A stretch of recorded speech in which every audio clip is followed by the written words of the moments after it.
Bro, doing pretty good. That's awesome to hear, man. That's awesome to hear, man. So I'm glad that we was able to get you on the show today. You know, talk to me. How's everything, man? What's new for you? What's new?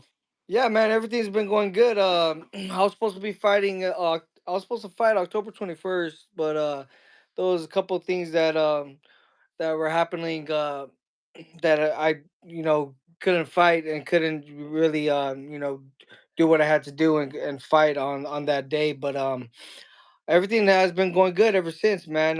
We're getting ready for this Kid Austin fight. We know that Kid Austin's a really, really tough fighter.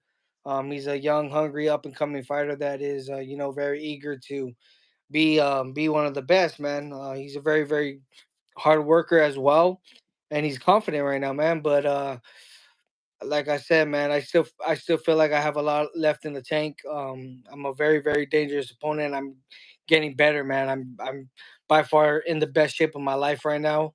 And I know that my experience is gonna, really be the key factor to winning this guy. And I think that just just my experience and my hunger and my heart. I have a lot of stuff that went on in my personal life and in my life and in my career that has just brought me to this moment where I'm just very, very hungry and eager to being back in the ring again.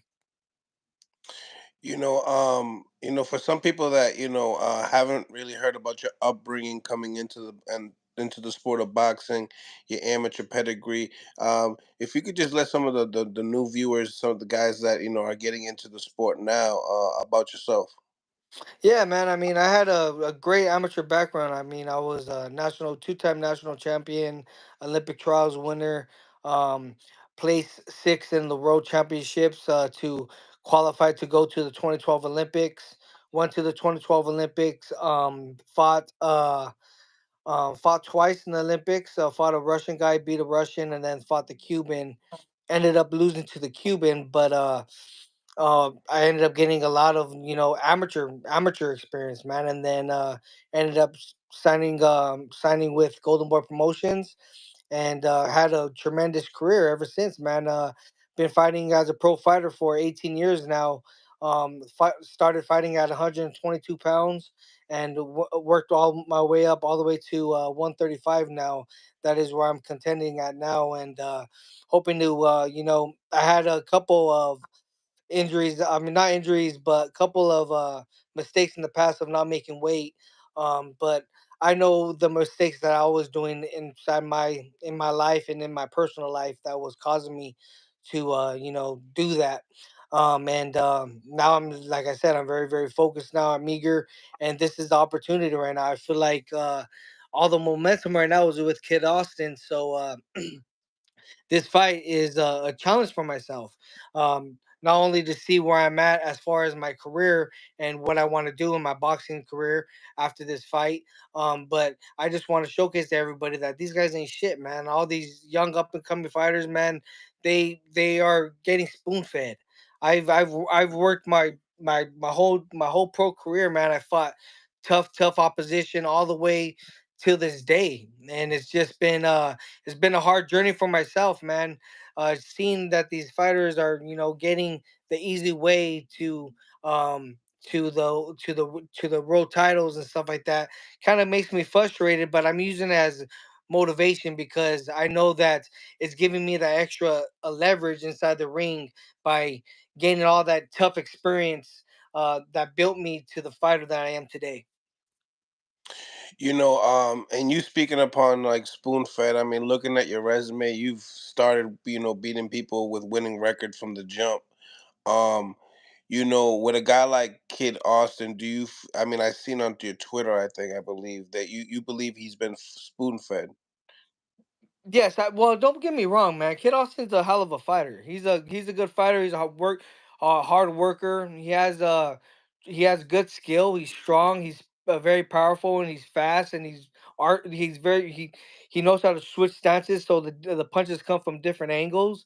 So he's a dangerous fighter. Don't get me wrong, but the opposition that he has been fighting is nothing compared to me, and he got me fucked up thinking that he's gonna like knock me out, or it's gonna be an easy fight, because it's not gonna be an easy fight.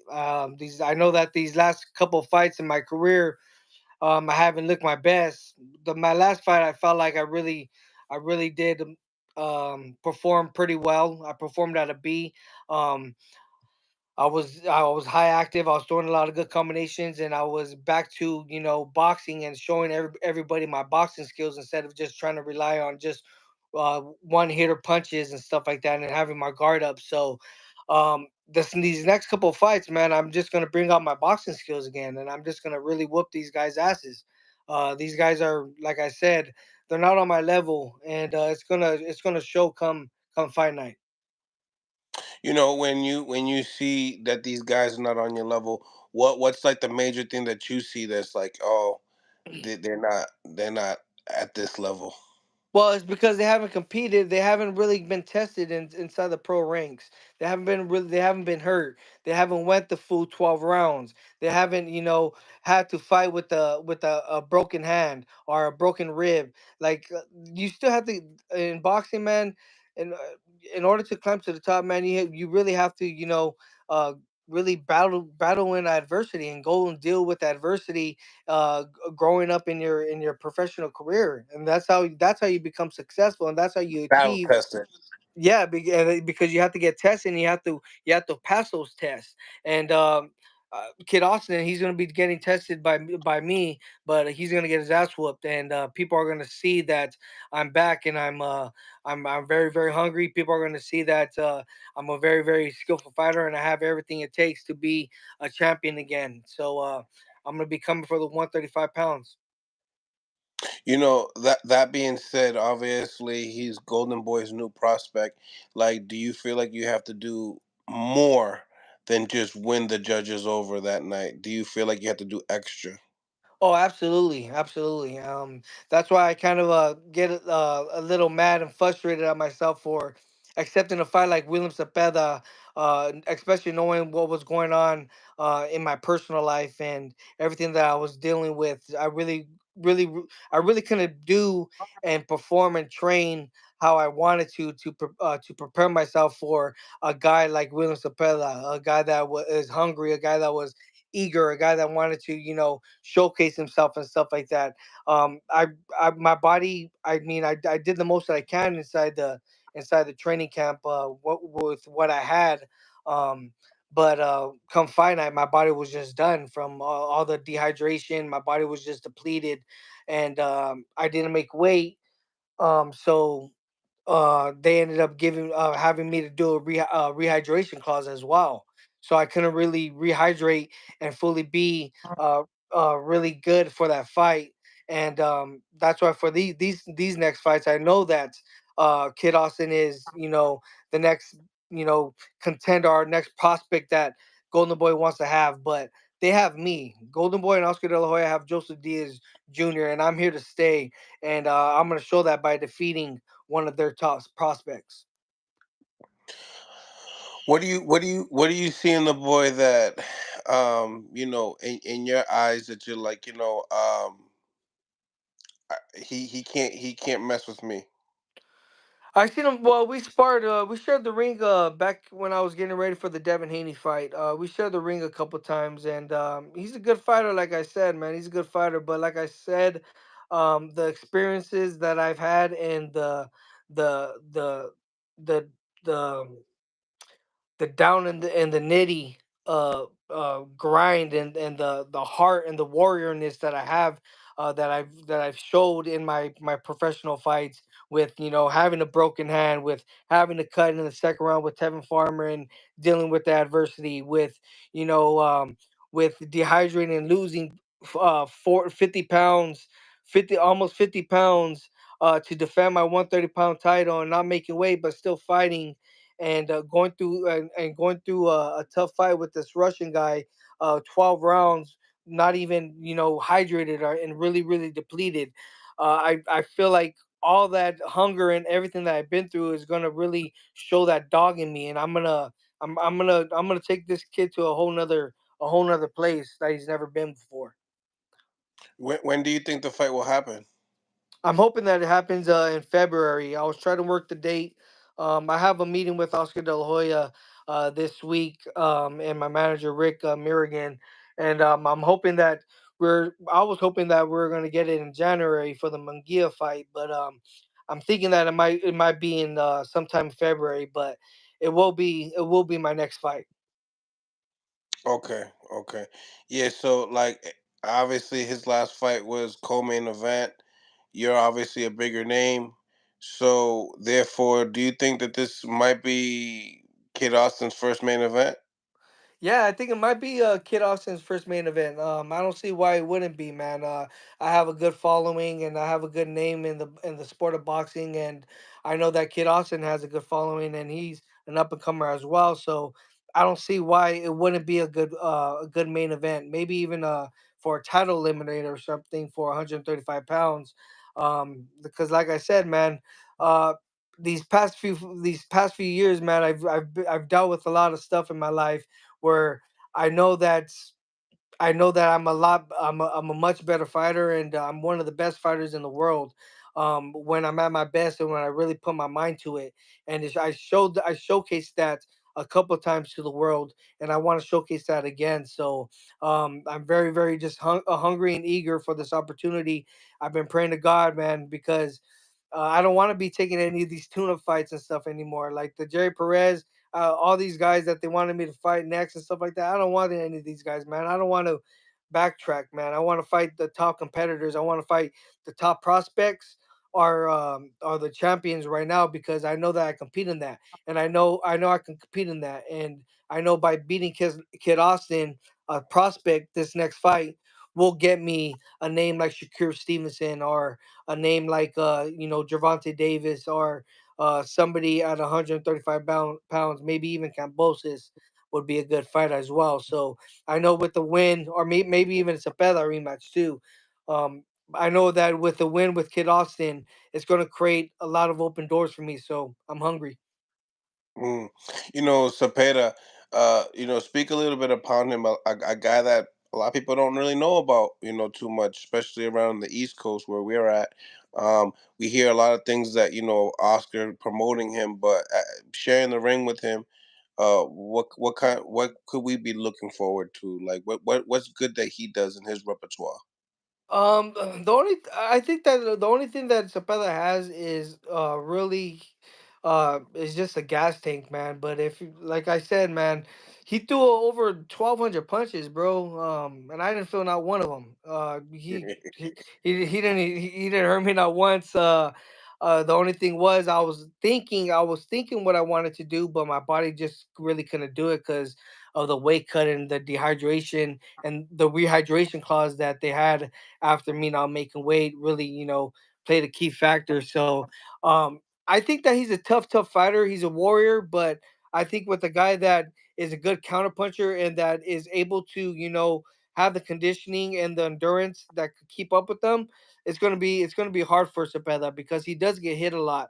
When he gets hit a lot, he backs up. He don't know what to do yet, so people could really, jump on him and land some good combinations. I wish I had the energy to do that a couple times in my fight because I did land some vicious shots on him, but I just really, really couldn't tee off on him like how I wanted to because my body was just giving up. What did you actually take the fight late? What was the reasoning of why you couldn't be the best for Cepeda? Excuse me? The reason why you couldn't be at your best for Cepeda. Oh, I was just going through a lot of stuff in my personal life, man. I was drinking a lot at the time, dude. After the Devin Haney fight, man, it really affected me. And I was just dealing a lot with my, child custody with my son's case and stuff like that. So just a lot of just personal reasons really affected me where I really didn't put my heart into the training camp because my mind wasn't there because it was elsewhere. So but at the end of the day, dude, I'm a warrior and it's my job, and I really wanted to get back in there, and I thought I could, defeat a guy like that, because I feel like I'm King Kong sometimes, man. But like I said, it was just a learning lesson, and I'm just thankful that God has opened up these doors for me. and open up these opportunities for me just to realize what I need to do and how I need to do it. Yeah, I have a lot. Yeah, I had a lot of failures, but I've had more success than failures. So now it's just a matter of just adjusting, and I'm just thankful that God is just giving me these opportunities, man, to really showcase to everybody my true talent. I've been boxing since I was 11 years old, man. So boxing is everything I know. So I really want to just showcase to the world the type of fighter that I really am. You you know, um, and and that's No, I awesome. really Like, do. because a lot of people they don't understand. Like, you could be at your top, right? Like, you could fight Devin Haney, get a great payday. Probably, obviously, the decision wasn't the way you wanted it to be, but obviously, ultimately, one of the biggest fights of your career. So, sometimes as an individual, not just as a champion, taking all that in all at once, people all think it's all positive, and it could be a lot of negative just upon yourself. Maybe you probably believe, you didn't like the person you was when that around the Haney time that you fought with Haney, or just dealing with other things. But I salute you for being open upon that as well. Oh, thank you, Um, man. Yeah, like I said, I mean, ever since after the Haney fight, dude. I mean, ever since I was a little kid, I've always dreamt about fighting for a world title in Las Vegas. And freaking I had that opportunity, for the Devin Haney fight, and for me to end up losing and not achieving that long time success. I mean, that long time dream. It was really, really devastating for me, man. Because after that, I was just like, man, like what's next, man? What's next? Because um just my thought process the whole time, like my whole entire life was to succeed that. And I was just in a really, really dark place at that time, man. So I know that I wasn't the person that I wanted to be, and I know that God wanted me to really open up my mind to everything that I was around and everything that I was surrounding myself with, even with people that I was dealing with at the time, people that I was hanging out with, the places that I was in. I think that God really wanted me to, reflect and just to realize that all this stuff that really doesn't matter, man. Really, really doesn't matter. Though the thing that really matters to me now in my life is my son and my future daughter. And having showing my son that I love him with all my heart and I want him to be in my life, and I want to be in his life, and to show him that I want to be in his life. And by showing him that, I have to be the best fighter for myself and be the best person for myself, so that way I can be in his life and stuff. So I'm just motivated to be, the best father right now and the best fighter. So those are those things, man. I think just changed me, dude, because back then I wasn't really thinking about um, you know, I was just thinking about, winning the world title, just thinking about myself instead of thinking about the bigger things, thinking about family, thinking about how my life and how my career can change my whole family. I could change a lot of lives and stuff like that. Not just my family, but the people I love and the people that are around me and the people that support me. I could really change their lives by sharing my knowledge, or trying to share what I go through, and share everything that I go through, so that way they could try to adjust as well. You get me? yeah, no, absolutely, absolutely. You know, um, we got a big fight coming up this week. Obviously, a Yes. former opponent of yours, Devin Haney versus Regis Prograis. A lot of people tend to compare Regis Prograis to your style, southpaw, heavy-handed. Um, I don't know if they compare your feet to be similar. I don't know exactly why they specifically say you, but maybe it's just the guys in the resume that he has. So stylistically, I mean, who do you have for a pick? Stylistically, I think that it's gonna be a really, really tough fight. Like Regis is a strong fighter.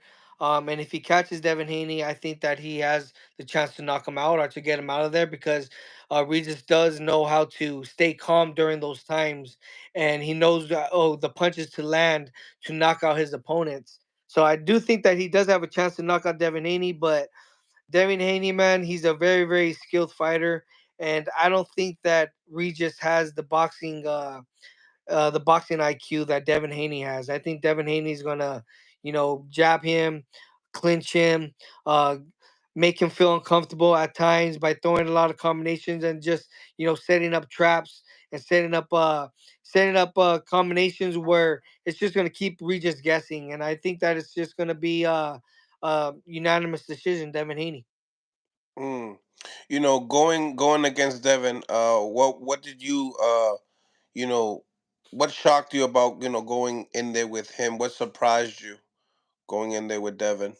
What surprised me the most was his jab, how he establishes his jab because he's so long. So, and he knows how to sit back on his jab, so he don't lunge in with his jab. So, it's harder to actually counter a guy when they're longer and they're sitting back on the jab as well because you can't even get near them. So, whenever you try to counter or step in on him, all he does is step back and create a distance. So, he was very very smart at using his distance and range.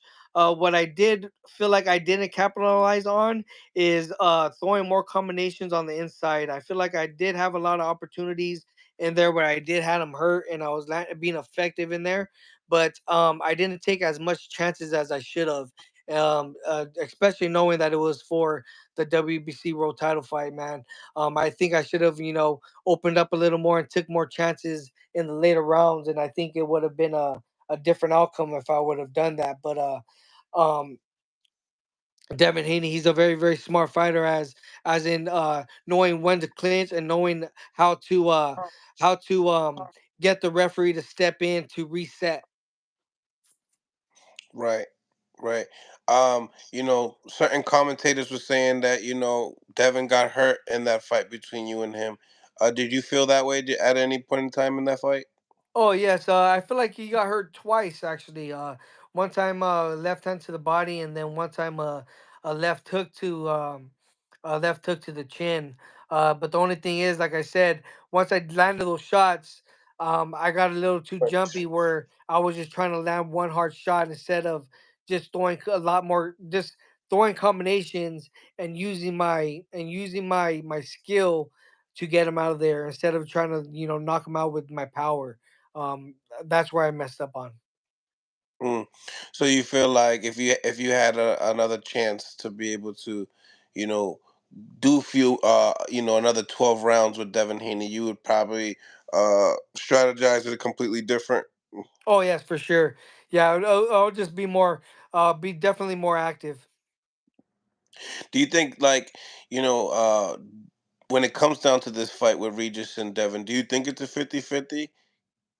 I think it's a 60-40 fight. I don't think it's a 50-50.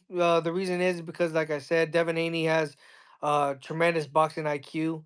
And I think that Regis is a good boxer. He knows how to set traps, but he's not as tight with his punches as a technical fighter. He kind of drops his hands and tries to be flashy and stuff like that. So it does kind of give him the leverage because it makes him a little awkward by doing that. But um, you telegraph the punches a little more. One of my good friends is Zab Judah, and he wanted me to ask you, is Haney's punch, is it real? Is it a good punch that keeps you honest at bay, or is he have more pillow hands? No, it's his jab. His jab is a good punch that keeps you at bay because it is stiff. It's kind of like just like a brick that is. It's not like it's powerful, but it's stiff where it just makes you. It's kind of like a pole just coming at you. So like whenever it hits you, it kind of gets you off balance and keeps you like not set with your feet because it pushes you back. Okay. What about the right hand itself? Right hand is good, but he kind of lunges with it, and I feel like he don't sit down on his right hand a lot because he thinks about his defense more than his offense. So when he does throw his right hand, he don't sit down on it like how he should. Mm, mm. You know, A fight that I always wanted to see you in was with you and Ryan, and I'm sure that it probably irks you just hearing the name because I know you wanted it as well. What do you think about his performance I thought against Oscar Duarte? yeah, I mean Ryan did what he had to do, but um, I just think that it was kind of weird how he was doing the Philly show, man. A guy like Oscar Duarte, he was able to get away with it because the guy Oscar Duarte, he's not a good boxer or anything like that. He's just a strong fighter, so he was able to, embrace and endure two or three hard shots that he was throwing. But the way that he was positioned and stuff like that, if a smarter fighter was in there with him at that time, he would have got hurt. So I just think that he just paid it off the way he did, man. He just did what he had to do, but he does have a lot of flaws that he still has to work on.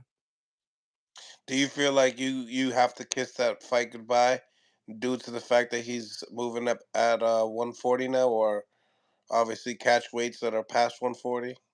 I mean, I'm hoping before the end of my career, I get those fights, man. I really want to. That's why I'm trying to get the Kid Austin fight because I know that this fight, once I bust this guy's ass, I know that it's going to give me the opportunity to get a Ryan Garcia at a catch weight or get a Shakur Stevenson fight. So I'm hoping I get Ryan Garcia, man. I just got to see what's up with him because at the end of the day, he's the one that's calling the shots for who he wants to fight. Right. And you saying that you wanting a Shakur Stevenson fight. I mean, what did you think about his last performance with Edwin De Los Santos? I mean, Shakur Stevenson, he's a hell of a fighter, man, and me and him we talk sometimes here and there. So I give him nothing but the respect.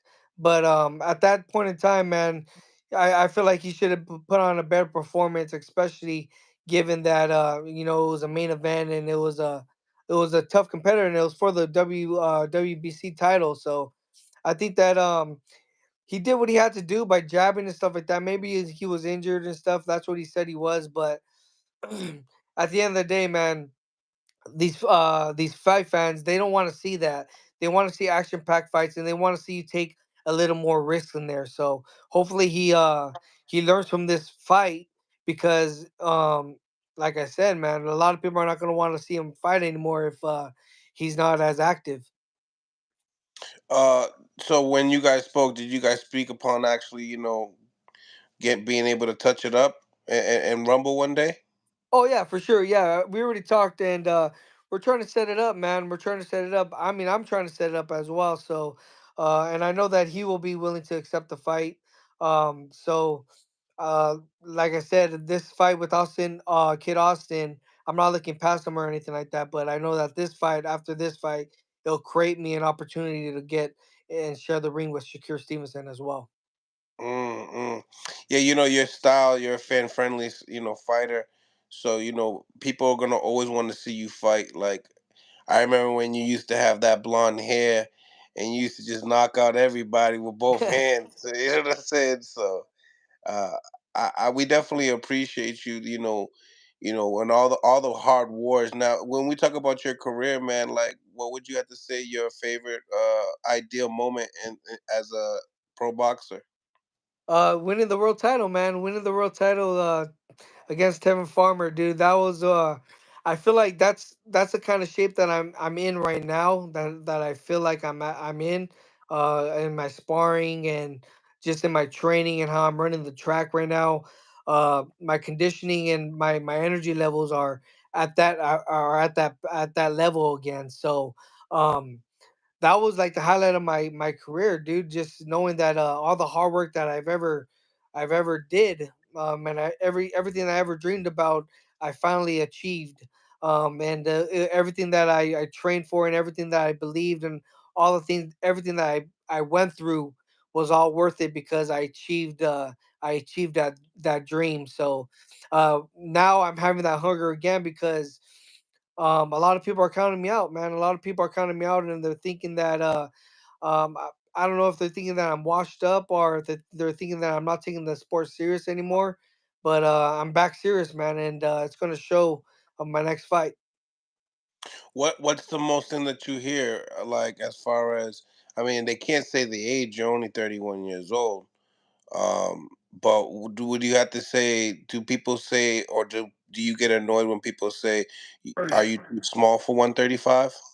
No, I don't think it's about the 135. It's just about my weight issues that I had in the past, a couple of weight issues and stuff like that. But I know the reason why I was having the weight issues because I was drinking during the time and stuff like that. I was having a lot of alcohol in my system, even in the training camps and stuff. So I wasn't able to burn off the fat that I needed to, because whenever I would drink and stuff like that, dude, it would just add the sugars and add fat and make me prolong my the weight burn and the weight cut and stuff like Oh, that. I So know. yeah, so I that's the only thing that kind of gets me upset about people, is that they're saying about my weight and stuff like that, but they don't know the true story of what's happening and stuff like that in my personal life, and the stuff that has happened outside that is causing me to you know um do the unnecessary unprofessional things that I have done. And I feel guilty, and I'm upset that I've let myself be so down and be so depressed to the point where I was drinking to feel sorry for myself. I every single day now that I gave my life to God, and I started praying and going to church and stuff like that, I start reflecting like, damn man, I was down. I was at that point where I was having that God was creating me a lot of opportunities, but the devil was still in my mind, that was making me still so depressed to make me drink still. And it was a really really dark time, dude. I couldn't get out of it, man. But I finally started seeking God and started seeking help, and I'm a lot better now, man. And I got the hunger back, and I got the drive back, and I'm gonna make weight, and I'm gonna bust this guy's ass, and people are gonna really be fascinated with the performance that I bring from here on out. You know, if you had to talk about a hit list, obviously Kid Austin's first on the list. But if you had to put like a four-man hit list, people that you believe that will be great for you at this stage of your career, what would those names be? It'll be I would want to get Kid Austin first, and then I want to whoop William Sabella's ass again, get the rematch, knock him out, and then after that I want to go after Shakir Stevenson, and then after Shakir Stevenson, hopefully get an Isaac Cruz fight, or maybe a Gervonta Davis or Ryan Garcia fight, one of those guys, man. I'm willing, like I said, man. My whole entire career, I'm able to compete with all these guys. These guys are I'm able to compete with the best guys in the whole world, man. I'm at that level. I'm very very talented, and I thank God for it. And now that I have my hunger back and my drive, I'm gonna be able to beat these guys now. So you guys are gonna start seeing come February. You know, like when you look at yourself fight, you could see that you have more of an old school type of a game, and you could see the new type of talent coming in. You could see the differences. Do you? What's the difference maker between you and some of these prospects coming up? My body shots, man. My body shots. I feel like these prospects, they tend to just want to throw shots on the outside, or want to throw headshots and try to set up knockouts. But with myself, I know how to keep my composure, and I also know how to set up my shots. So it's not about just trying to knock out the guys all the time. It's about setting up shots when guys think that they have opportunities. That's when you land a little hard shot to the body, where it's a very very effective, where it kind of backpedals them and gets them unaware. So I think what makes me have an edge on these guys is my experience and my timing that I have.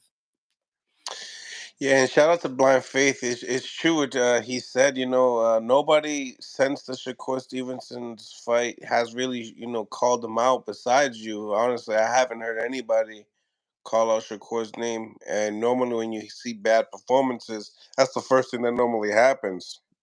Oh yeah, absolutely. And yeah, but man, a lot of these fighters now are pussies, dude. They're just focused on the record, and they're just focused on having highlight reels for their Instagram, so that way they could create an audience or create a fan base, so that way they could become main events and make money and stuff like that. That's why with myself, man.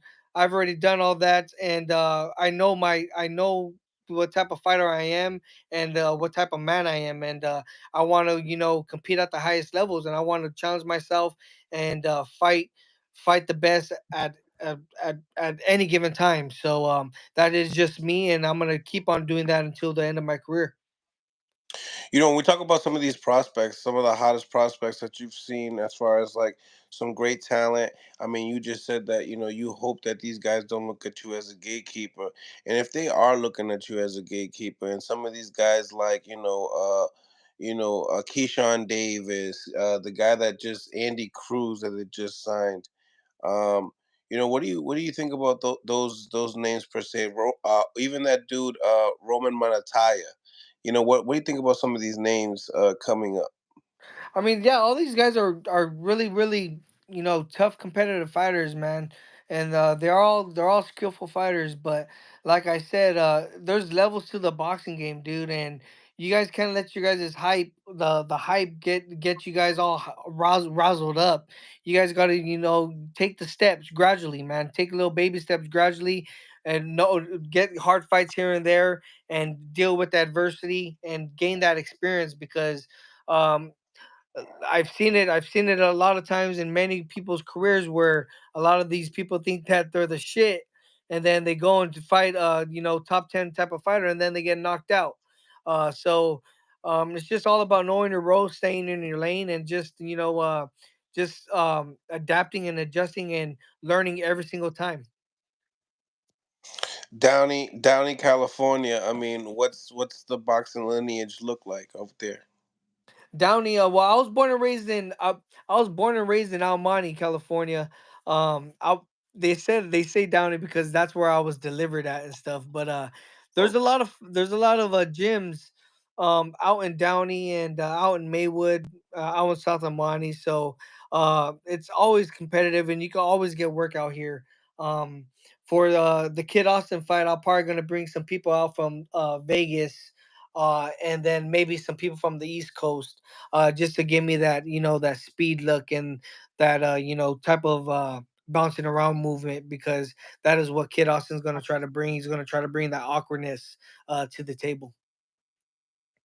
Right. Yeah, absolutely. So, at the 140 division, even though that's not your division, I mean, who do you think is the top guys?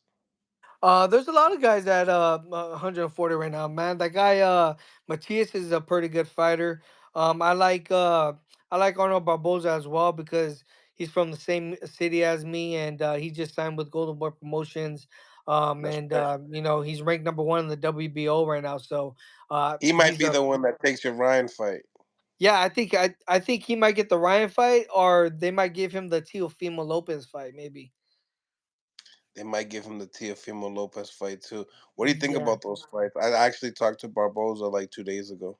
Those are all good fights, man. Those are all good fights. Arnold Barboza has a good chance because he's a tall, lengthy fighter, and I think with a guy like Teofimo Lopez, he could give Teofimo Lopez a run for his money by keeping him on the outside and not letting Teofimo Lopez, dictate the pace or anything like that. It'll be a good fight.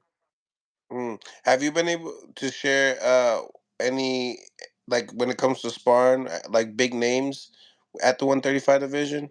That I notable actually names that people know? Uh, I actually sparred that guy, the up and coming prospect, Raymond Morotella.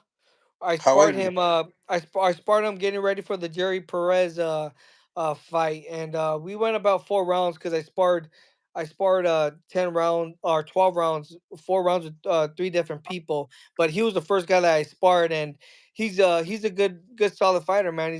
He has good technique, strong, durable fighter, and he's gonna be a champion one day for sure. I like it. I like it. What do you think about David Benavidez' showdown with Boo Boo the other day? Damn, man, I love David Benavidez, bro. He's a badass fighter, man. He's a really really competitive fighter, but he's a hard worker and he throws a lot of combinations and he's fast for his weight, dude. And for how big he is, a lot of people are just they can't catch up to the speed, or they can't catch up to the timing of him, and he knows how to overwhelm you. And he showed that with Demetrius Andrade. And I think with the Canelo fight, man, it'll be a tough fight because if Canelo catches him with some of the shots that Andrade caught him with, he could hurt him and knock him out. But it'll be damn, that's a 50-50 fight right there. Benavides and Canelo. Yeah, that's a 50-50 fight for sure. It's tough, huh? Yeah, man, for sure. Your boy's Caleb Plant, right? Yeah, I like Caleb Plant too, man. Caleb Plant's my boy. We grew up in the amateurs together, so whenever we used to like you travel to like London or a couple other countries and stuff like that, we were always roommates and stuff. And he's a cool dude, man. Him and Charlo look like it'll be a good fun fight. That'll be a really good fight too. I think Caleb got that fight. Yeah, the aura, the energy, Yeah, it just the energy, dude. He just has it right now, man. You can just tell that he he's very very confident in himself right now. But the thing about it now is that Boo Boo has stated that he was a better fighter than Caleb Plant. He taught Caleb all he knew and stuff like that. I just actually just watched the interview of Caleb responding to that. It seems to me that Boo Boo's gonna have a nice time with all these guys at 168. Oh yeah, for sure, man. And don't get me wrong, dude. Boo Boo Andrade's a hell of a fighter too, man. He just I think it was the layoff that really fucked him, dude. The layoff Yeah, really played a major role in his defeat. So I feel like he shouldn't be discouraged, man. He really fought one of the best fighters in the world right now, and he gave it his all out there, just like Caleb Plant, man. These guys are all really finally fighting the best fighters and competing at the highest levels, and all you got to do is just acknowledge it and respect it. yeah, man, 100%. Well, Jojo, man, it was a pleasure, man. I'm glad that we was able to chop it up for the first time. I had a feeling you was going to be a gentleman, just like I seen you in the other interviews and just seeing you in public. Great guy, a warrior. Appreciate all the wars that you gave in us. Make sure you let us know where everybody could find you, man, as well on social media.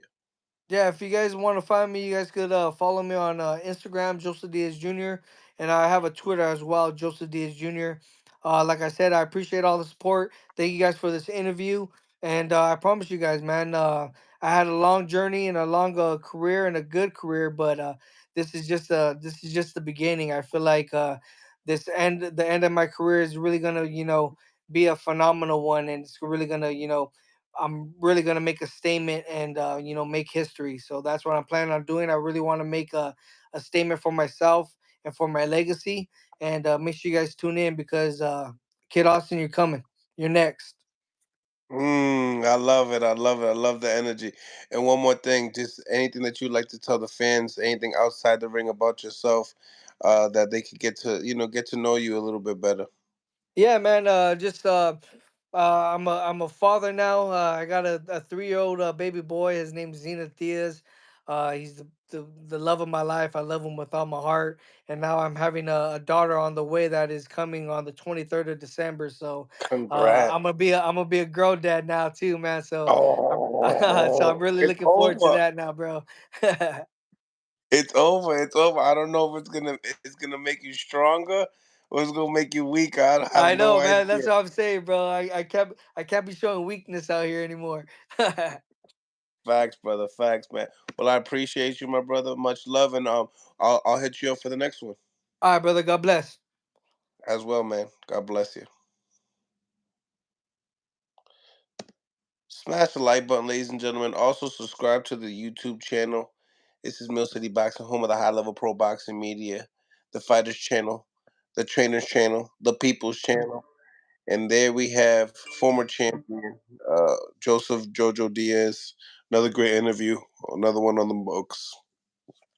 Shout out to everybody, in the chat. Shout out to all the 100. What do we got here? 100 people. We got 32 likes. We got to get these likes up, guys. Hopefully, you guys like the work that we're doing here on the channel. We're trying to get these subscribers up, trying to get to 20K and within the year. So, would appreciate if you guys could just like and subscribe, share this interview. Definitely a great interview. But yeah, man. I mean, lots of things going on in boxing. Really can't. I'm really enjoying the fact that uh, Ryan Garcia did what he had to do. Shakur did what he had to do.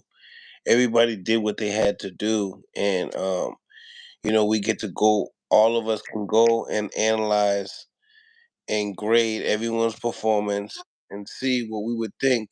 What would happen if these guys had to mix it up with each other. Um, Jo Jo Diaz, a great guy, great father, uh, and was a great champion at one point in time. you know. But what I need you guys to do is smash the like button, ladies and gentlemen. If you enjoyed that interview, we got a lot of people on the live. Appreciate you guys. If you guys can go and smash the like button. We also got the polls here as well. Who wins this weekend's fights, Devin Haney or Regis Prograis? And we finally got some color. And you could always count on Jackie Hernandez. Gracias, gracias. Thank you for the $50, Jackie. I appreciate you really. Getting this interview with JoJo was awesome. So I really appreciate you for the first person, my first super chat of the night. Putting some color in the comments. So that's superly appreciated. All donations are always appreciated. Thank you, Jackie. But once again, ladies and gentlemen, smash the like button. I'm also going to be putting the phone lines up as well, so you guys could chop it up with your boy. Hold on one second.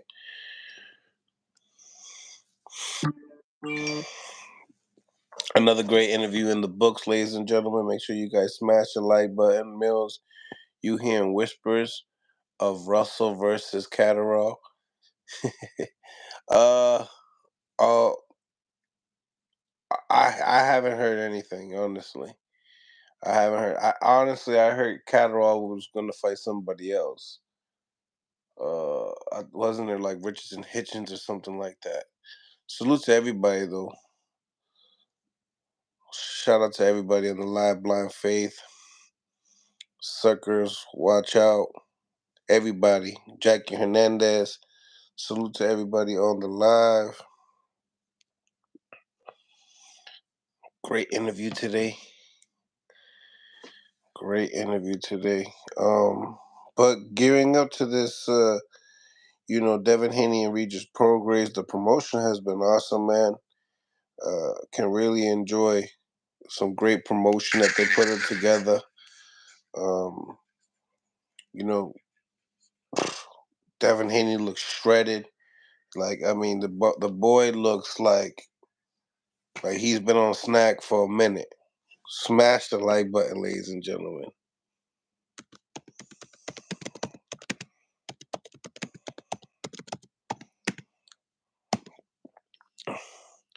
Phone lines are open. It's about that time for that boxing talk. Shout out to everybody that's been tapping in with your boy as well. So we got Regis Prograis and Devin Haney.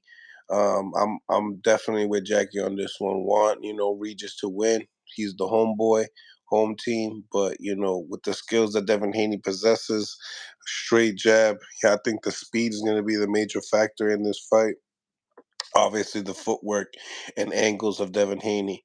I do believe that Devin Haney will take it into the inside for moments. I do think that he'll be more in the back foot and the mid range most of the time. Devin Haney has longer. I think he has like a anywhere between a 4 to 6 inch arm reach in this fight with Regis Prograis. So that's going to be a big edging point when it comes down to youth, his gas tank, and the speed and the arm length. We're talking about a lot here. We're talking a lot, a lot, a lot. Yo, Mills, I went off on some content. These on IG, bro. I sent these onto you, gang. Yeah, man. Blind faith. I've been seeing it happen all the time, man. If anybody that you guys see, taking our content, please, tell them to put my link up, and shout out Mill City Boxing for the content that people are using. Don't mind you guys using my content, my interviews for a narrative. But give a shout out when show love when it's due. When it needs to be due. Just like each and every single one of y'all right here. Shout out to Larry Liston as well.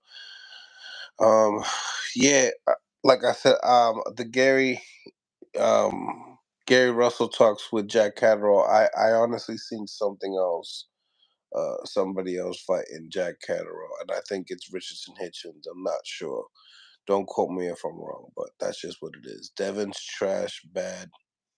trash bad for boxing. Mexican boxing #1. Tell me how you really feel. Smash the like button, ladies and gentlemen. Subscribe to the channel.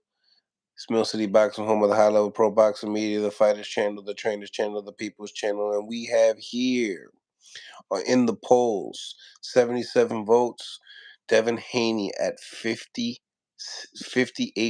of y'all think that Devin Haney is going to win. And this is what I like about this fight, ladies and gentlemen, that the percentages are very close. It was like the Boo Boo Andres and David Benavidez. People don't really know. They don't know who's going to win. When you have percentages this close, that's when you know that people don't there's Monday you think it's Regis, Tuesday you think it's Devin Haney, Wednesday you think it's Devin Haney, Thursday you think it's Regis Prograis. I want to know what y'all feel like when you wake up in the morning on Saturday morning and it's fight night. Who do y'all think is gonna win? Regis Prograis or Devin Haney? Put your votes up. Smash the like button. Make sure you guys subscribe to the channel as well. Um, Obviously this fight's happening in Devin Haney's home turf. Tickets are selling out. Like it seems like this is gonna be a sold out event. So salute to everybody. Salute to Eddie, for putting the fight in the Bay and taking risks and great promotion. We have to give it up to Devin Haney. Devin is one of the best villains in boxing, and I love it because he can go up in weight like Canelo. Yo, absolutely. The more I talk about Devin, the more I enjoy his career. I'm a big Shakur fan, but you have to give it to Devin Haney and what he's doing. What he's doing, all the risks that he's taking. I told my friends, I said, yo, just Devin taking the fight with Regis. I just give him so much props. Um, Now, knocking out Regis, that would surprise me. Beating Regis by unanimous decision wouldn't surprise me because I have high expectations for Devin Haney. I think Devin Haney is one of the best boxers of this era. Don't know what he would really do at welterweight, but at 140 pounds, I see him doing some good stuff, and we already know what he has done already at 135. But there's great fights ahead of him. He got fights with Teofimo Lopez that I like Teo in that fight. He got fights with, Javante Davis. That's a great fight. You got Rolly Romero, you got Ryan Garcia, you got, nobody want to talk about Subed Matias, but you already know that's one of my favorites. Haney gonna fight Thurman for a vacate at 147 belt after this one. Larry, listen, I just don't see it. I just even if it was to happen, I think and that might be a stretch. I think I think the experience of Keith Thurman, the power of the one time, the creativity, the awkwardness of the one time. You know what I'm saying? You got to give it to Keith Thurman. I would favor Keith Thurman in that fight. You know what I'm saying? I would definitely. Eh, what what's Devin Haney's punch is gonna do to a Keith Thurman? Let's be honest. You know what I'm saying? Bill told Coach Malachi that what they want, but you're right. Maybe it's too soon. I think it's too soon. Pitbull versus Cepeda too. See, that's a good one. Devin will never face Tank, Tio, or Mordecai or Matias. A lot of M's over there. Mexican boxing #1. Rachel, what's going on? Montana Love gonna be up. Yeah, I like Liam Paro in that fight. I like Liam Paro. He's sharp. He's a sharp dude. Mills, I've seen Regis spirit break just a little. little frustration, but I've never seen Devin give an inch unless stunned. I'll tell you right now, Devin's ready for this fight. I believe scientists should fight scientists, aka sweet science, and the brawlers fight the brawlers. This would end. Yeah, man. I've been saying for all years, Devin's power will start to show up as he allows his body to grow, and that could be a bit that could definitely be the case with Devin. Is he's just so young, and the man strength hasn't kicked in. I ain't gonna hold you. Like when I was boxing, I was when I was a kid boxing in my teenage years. Sparring some of these 30-year-old dudes, they were just different type of strong, and they didn't look physically strong, but they were just strong. You know what I'm saying? Uh, Devin's career, he always been fabricated. He's faced shorter, smaller guys. Yeah, absolutely, just like Jo Jo Diaz. You know what I'm saying? That's why I asked JoJo certain questions upon that. Shout out to everybody on the live. Smash the like button, ladies and gentlemen. The link is in the comments. Also, donations are always accepted and appreciative. It's Mill City Boxing. Where else you gonna get, former champions, contenders, prospects, all in one channel. Smash the like button, ladies and gentlemen. So yeah, I mean, I, I I'm I can't wait for the fight because this is a fight that's like, all right, we see we're gonna see Devin Haney box the socks out of Regis Prograis. We're gonna see a decision, a unanimous decision win. We're gonna see him fight off the back leg. You're gonna see him make Regis Prograis miss a lot. He's gonna use the ring. He's gonna clinch a lot. I believe that was one thing that Devin Haney did bad and good, because there's a difference between being uncomfortable and just clinching, or clinching because you need to clinch because A, you got hit with a shot and you need to recover.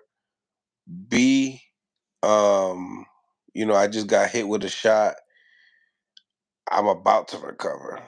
You know what I'm saying? Okay, Larry, listen, you got us 117, 111. I don't blame you. Mills, this fight will mirror their face off.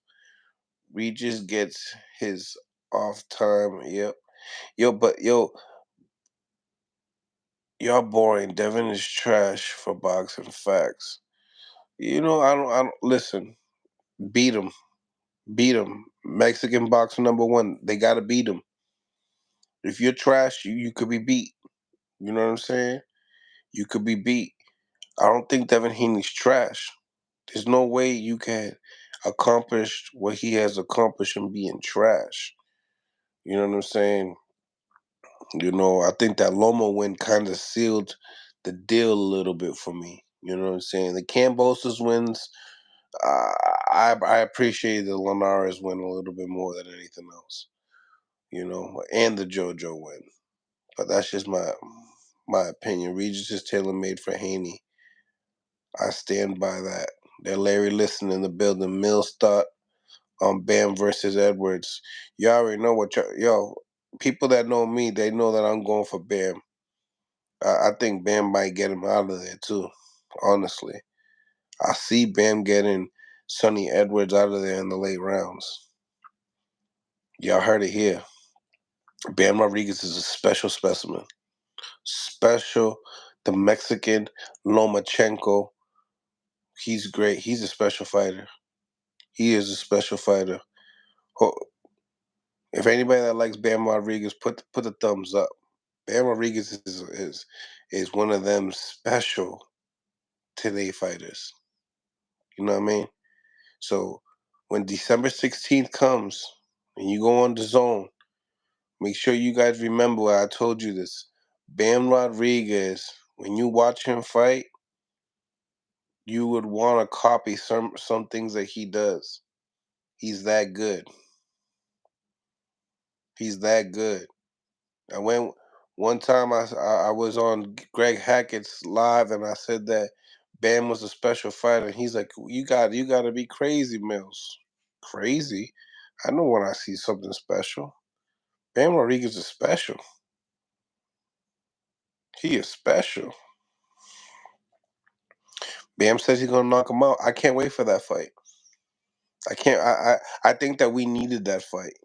Like, but the thing that bothers me, ladies and gentlemen, is that why are all these fights in the same time? We got, you know, we got Robesi Ramirez. He's gonna be fighting for a title shot on the same day as Devin Haney and Regis Prograis.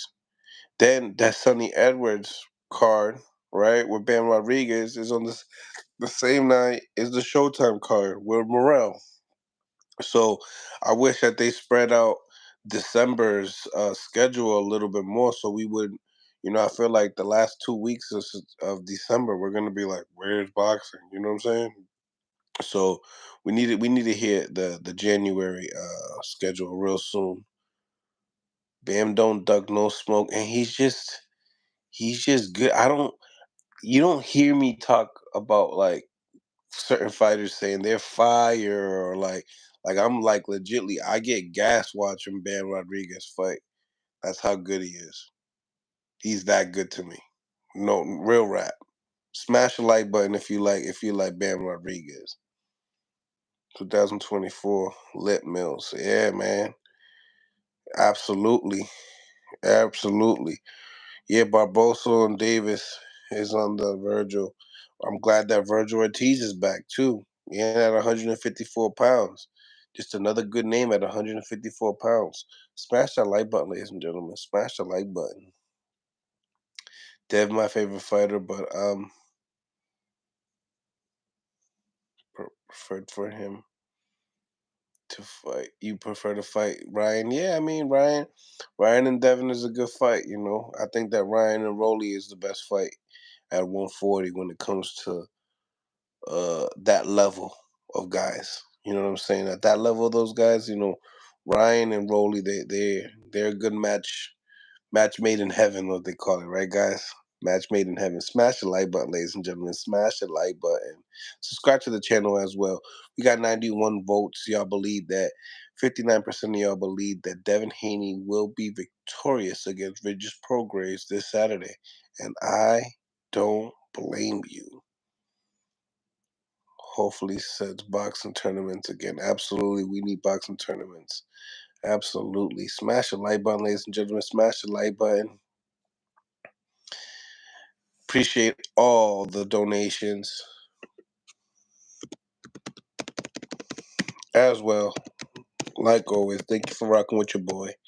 You already know. It's your boy, Mills.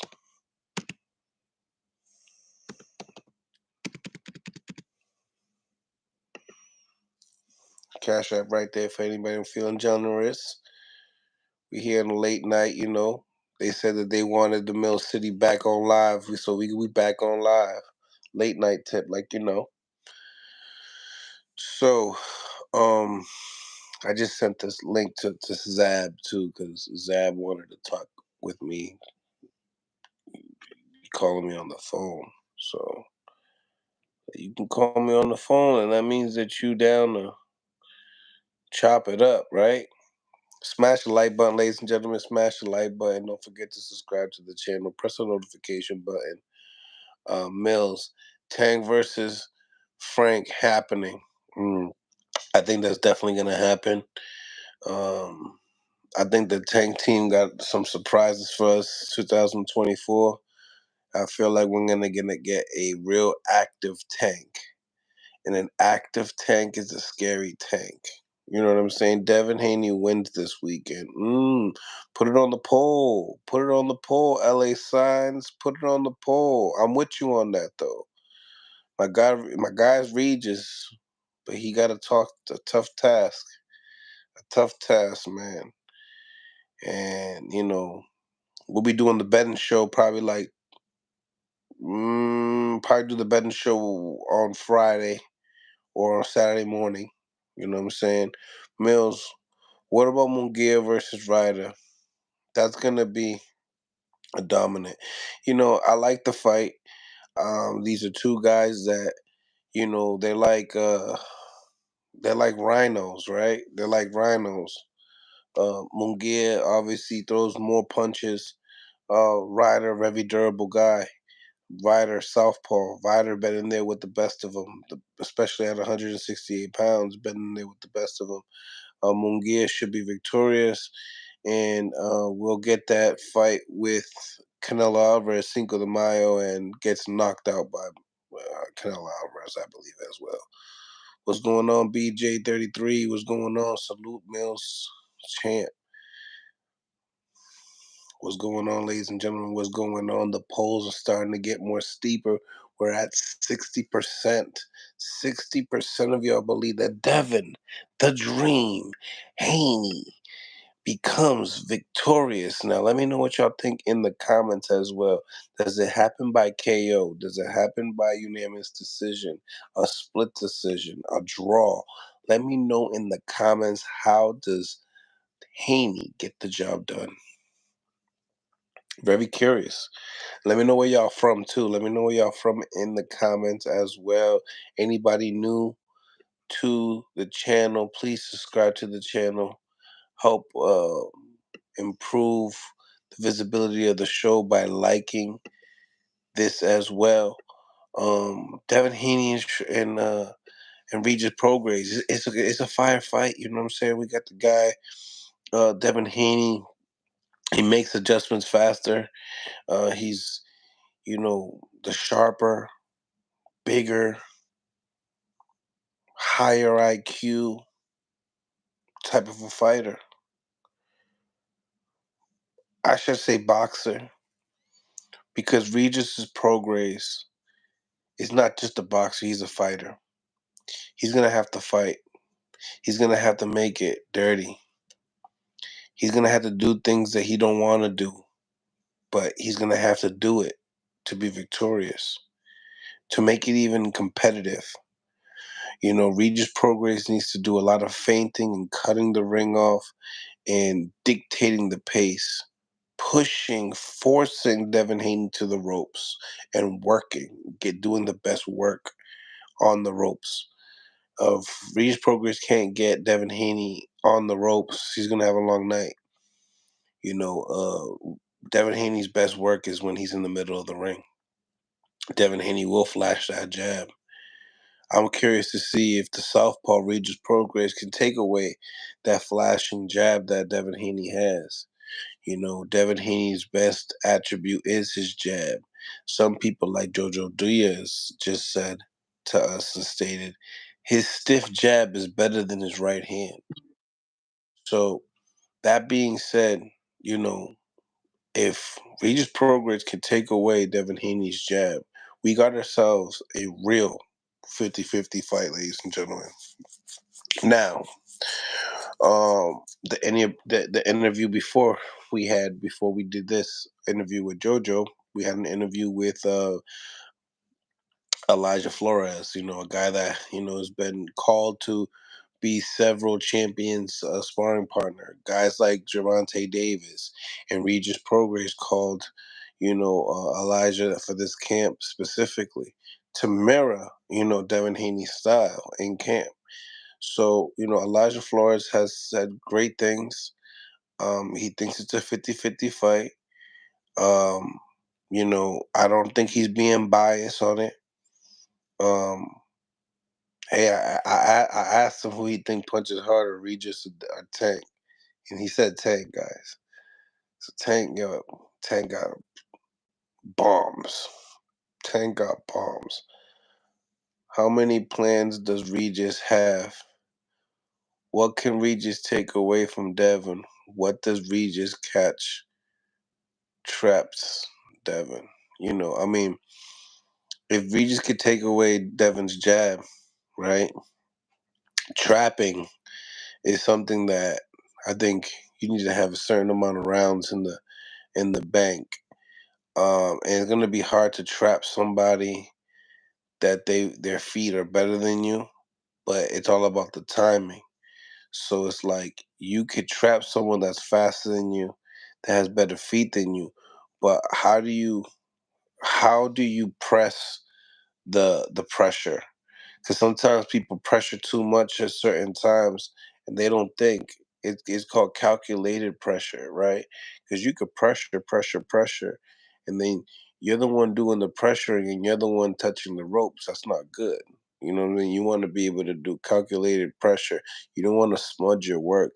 You want to be able to be at least, 2 to 3 feet away from each other, at all times with the pressure. You know what I'm saying? The key thing that I'm scared about with Regis is him closing the distance at a certain time. Because of the speed of Haney. You know, uh, the length of Haney. I think that's the key factor of why Devin Haney will be victorious for the night. Now, if Regis can land a big punch, I think Regis can finish Haney. I think if Regis lands a big punch on Haney, I think that Regis wins the fight. But in the same time, I have also seen Regis hurt people and not finish them. I've seen it. So you need to be smart, Regis, when you do hurt, Devin Haney. Do you have to be you have to show experience. You have to. You can't just go and get excited. And you see that a lot with a lot of these world champions or just pro fighters, period, that they hurt their opponent and they right away start throwing these short, small, fast combinations, and all they're really doing is getting themselves fatigued. So I'm curious to see when Regis does hurt Haney, if he could hurt Haney in the first minute of the round, he could have enough time. But there's been times we've seen Haney slip away. Remember when he got hit with Linares and the round slipped away and Linares gave him the Olay to the corner? I don't know if y'all remember that. So, you know, we it depends on what time of the round he hurts Haney. And I feel like he needs to hurt Haney early in the fight, guys. I really feel like Regis Prograis cannot let Haney get into a groove early with his jab. Um, Parrying the jab is going to be key. With Regis. Now, once he starts parrying the jab, Haney's gonna right away let loose with that right hand. So, you know, Regis really needs to time Haney, and if he can't time Haney and within the first 6 rounds of the fight, he's done. He's done. And what I mean by that is that he would need a puncher's chance, and Haney's not gonna give it to him. You can't hurt what you can't hit. And I feel like that's what's going to be the main thing in this fight this Saturday. Um, would like to see different dynamic dimensions of Devin Haney as far as I seen you do the body work with Loma, a smaller guy. Now that you put up all this size, can you go into the inside with Regis Prograis for moments of times? I don't need you to go in and sacrifice yourself. No, but I want to see different elements in your game. I want to see you go on the inside when you feel like it, when you feel like it's comfortable. I want to see you break down Regis. I don't want to. I don't want to just see you outpoint him. I want to see you break him down. Um, and the reason why is because you know, Devin comes to the press conferences saying that I'm gonna beat you up. I'm gonna beat you up. So I'm gonna hold you to that, Devin. I want to see you beat Regis up. I don't want you to just play tag with Regis. I want you to beat Regis up. These are your words. These are your words. So I want to see what you can do. Can you freeze Regis? You know what I'm saying? Can you turn him into a popsicle stick for a moment? You know what I'm saying? Can you stun him? You know what I mean? Can you make him take a deep breath when you're in the pocket with him, trading shots to the body? Could you hurt Regis in the body?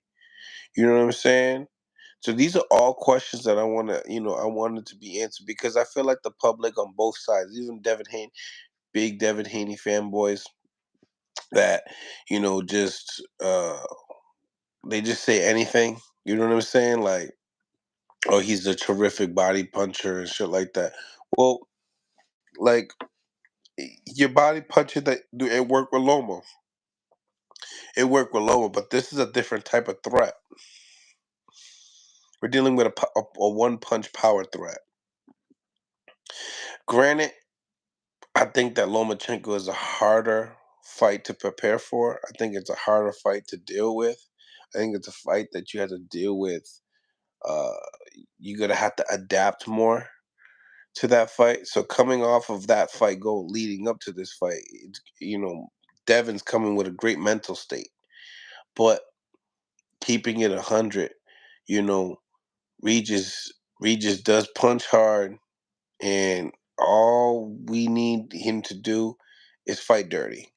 If he tries to fight super clean, it's gonna be hard for me to see him be successful in this fight. What do y'all think, ladies and gentlemen? Mills, what if Devin's muscle built bullies angles on the inside? I mean, it's a possibility, but that is a possibility. You know what I'm saying? But I want to see it with Regis. You know what I'm saying? We need we need four more votes to make out of 100. Let's go, Texas 16 South. You already know. Let's get these likes up. Let's get these votes up. Let's do it all. Let's do it all. Smash the like button. Last time Devin bullied something. You know, if Devin can bully Regis, which I can't really see that happening, honestly, guys. I think that the closer Devin is, the more dangerous it's going to be for Regis. Now, if Devin can smudge Regis's work when he feels like it, damn, Regis is going to have a long night. Regis is going to have a long night, ladies and gentlemen. If Devin can smudge his work whenever he feels like it, pull out whenever he feels like it, you know, Regis needs to make Devin feel uncomfortable. That's what Lomachenko did. He made Devin Haney feel uncomfortable. So, what can Regis do to possibly make Devin Haney uncomfortable? You know, it's the pressure, ladies and gentlemen. It's the educated pressure that Regis needs to put on. You know, sometimes it's the little things. It's not just the big things, right? Sometimes it's just the little things that matter. I think the little things that matter that are gonna really matter in this fight with Regis. Honestly, by bullying I mean being rough on the inside. Cause what if Devin is stronger than Regis? We don't know. You 100% right. We don't know. And I understood what you meant. Definitely the inside work, you know what I'm saying? The forearms, the shoulder checks, you know what I mean, the pulls, you know, you know, the stiff arms, all that. Yeah, it's all gonna come into factor. What's going on, boxing gym? What's good, family? Just did an amazing interview with Jo Jo Diaz. Just did like a pretty much almost an hour with him, and now we're just chopping it up with the family. You know what I'm saying? The link is in the comments. Got any questions? Drop them. Phone lines are open. Smash the like button, ladies and gentlemen. Smash the like button. And then don't forget to subscribe to the channel as well. We got 101 votes, ladies and gentlemen. And Devin Haney is the winner by 58% of y'all. I love it. I love it. Haney too slick. Lorenzo. Lorenzo from Fight Boxing Gym. Yo, what's good, Pop? Lorenzo in the building. What's going You already know what it is, bro. on? Talk to me. You closed the gym down, kid?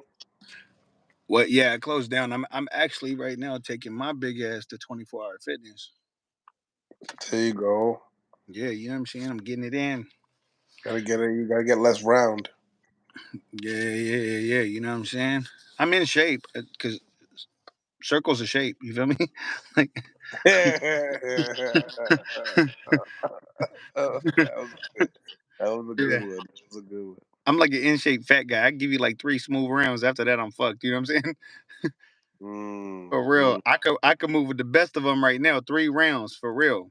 I'm dead Mm. ass serious.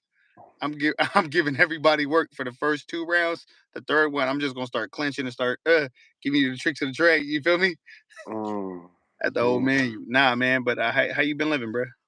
Oh man, always, always, just, just always, just blessed to have another day. You know what I'm saying? I'm blessed to be on YouTube, talking to the people that I want to talk to in the comments, and I'm glad that you tapped in. And yeah, we like I said, we just had an awesome interview with Jo Jo Diaz not too long ago. Yeah. How'd that go? It was good, man. It was good. He's a good dude. Humble, humble, I humble used to dude. whoop JoJo's ass, bro. Yeah, I don't believe you. I promise you, I used to work JoJo's ass. You can ask JoJo the next time you talk to him. Damn, why you just left like why didn't you just come in like 20 You minutes? gotta remember. You gotta remember, bro. If I didn't go to prison, bro, I would have went to the Olympics. I was on the Olympic alternate team. Yeah. Yeah, 2008, 2012. I was rocking, bro. But it's just choosing a block. You feel me? If I didn't get shot, bro, go to prison, bro, take down those 3 years, bro, my career could have been different. But I chose the wrong thing because I was just being so spiteful, hated boxing so damn much because of my grandfather, my father forcing it upon me. No real love, looking for fucking love in different departments. You feel me? And I despised it with the passion, man. And it just I felt love. I felt visible when I was around people from the block. You know what I'm saying? I was just a Southside boy, being a corner boy. Just you know what I'm saying. I had a cold knuckle game. You know what I'm saying? Being Latino, like it just I got the admiration, I got the love, I got the appreciation. Like, but threw it all away.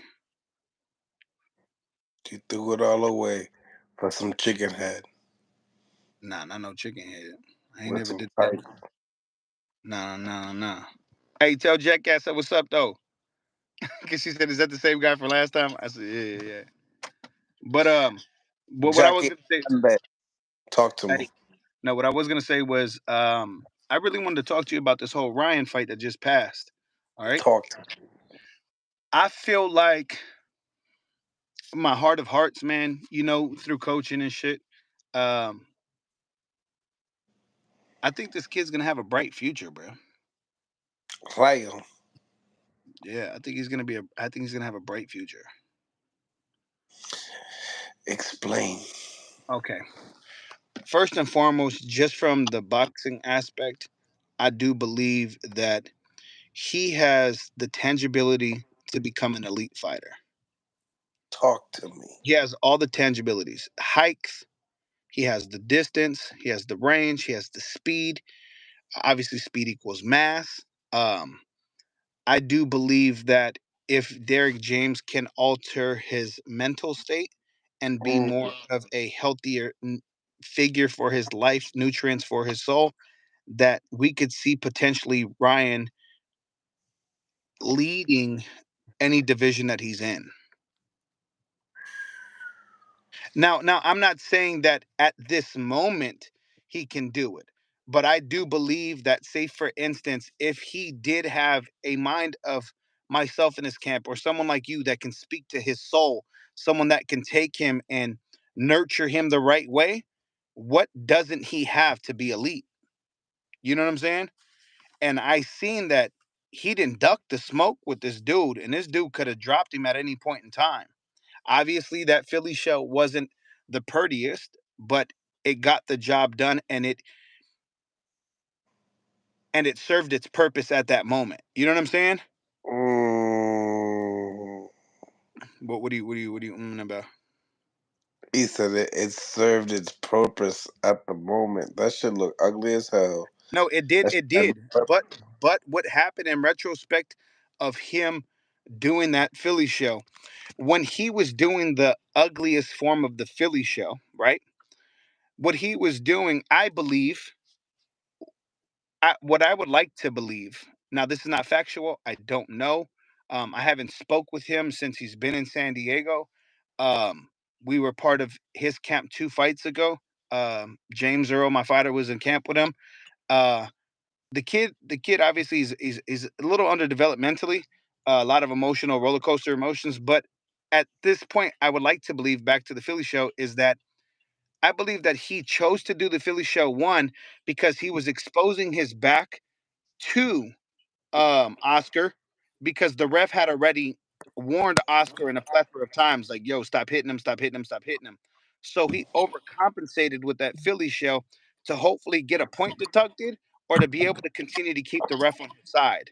Do you get what I'm saying? And it cut Oscar in half. It didn't allow Oscar to execute because Oscar couldn't adapt to it. Oscar was like this.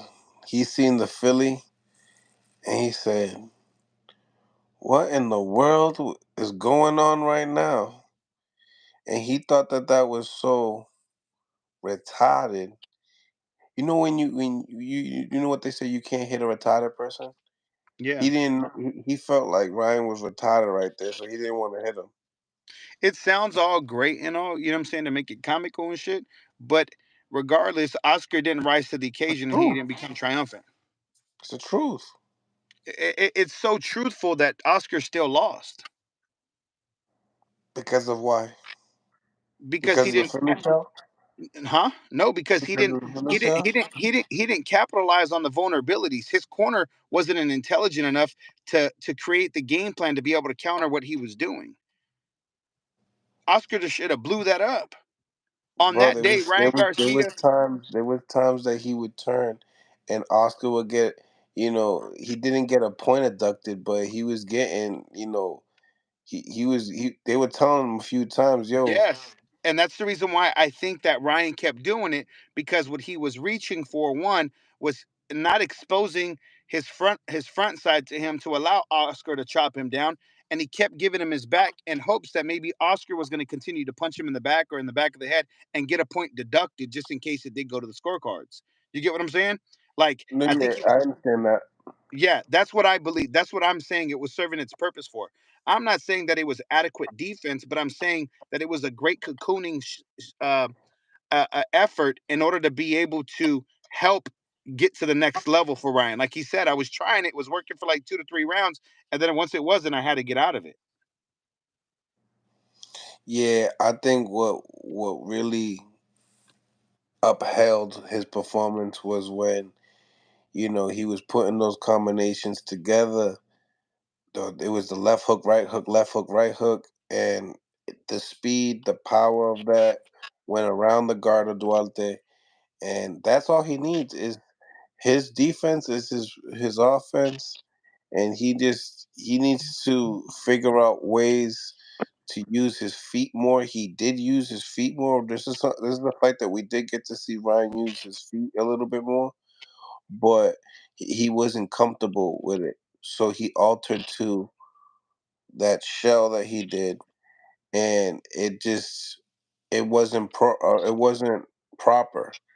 and So you because can it wasn't can proper, I can't I can't I can't say he's solid for that because no, no, no. I'm not he saying he's solid. I'm not saying he's solid.